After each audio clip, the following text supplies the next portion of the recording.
All right, so some people may not like what I'm going to say on this one, and it's not something where I'm trying to set out to make people angry. Anybody can do that. Anybody can get attention by trying to piss people off or whatever.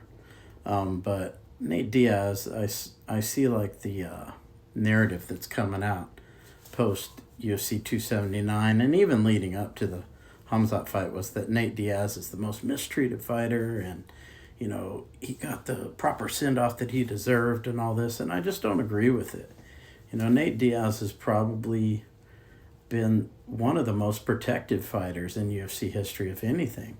He fought basically only who he wanted to fight for probably the last decade. The last wrestler he ever fought was Gray Maynard, and that was in 2014. He's been picking his opponents basically for the last 9 or 10 years without any real pushback. And anytime he's asked to fight someone who's a bad matchup, he doesn't do it. So I think he's been given plenty of support by the UFC. They even made a belt for him, to fight against Jorge Masvidal because he's not good enough to win a title. So they made a belt for Nate Diaz and Jorge Masvidal to fight for it, and he couldn't even win that belt. So I think the UFC's bent over backwards for him, and I think, if anything, Nate Diaz owed the UFC a solid to go ahead and fight Hamzat in the last fight, because the UFC had let him fight whoever he wanted for like the last 9 or 10 years. So I think this narrative that's being put out by the media is really false, and even by fans who are saying that Nate Diaz is this gangster and that he'll fight anybody. It's not true. He only fights guys that are good matchups for him, just like his brother. And, I guess from a business standpoint that might be good, but for fans it's not.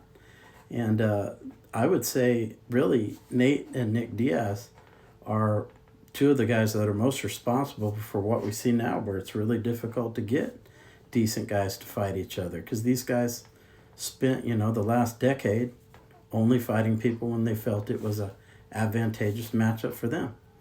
So I think I look at Nate Diaz differently than a lot of fans do.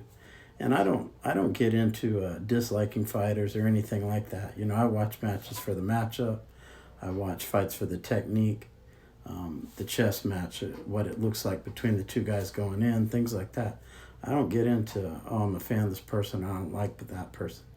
But I think everything's being put out, both by the media and by a lot of fans, post UFC 279 just isn't accurate.